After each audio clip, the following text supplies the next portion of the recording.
सी letter अगर इसके just बाद में ई, आई, वाई तीनों में से कुछ आएगा तो इसका प्रोनंसिएशन स हो जाएगा।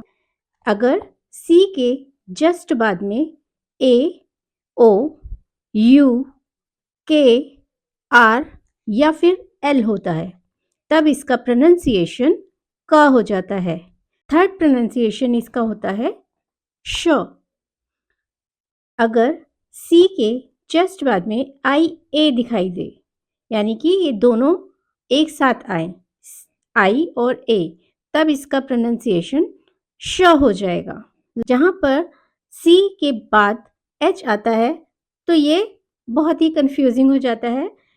तब हो जाते हैं इसके साउंड अकॉर्डिंग टू वर्ड, कभी च, कभी क और कभी श।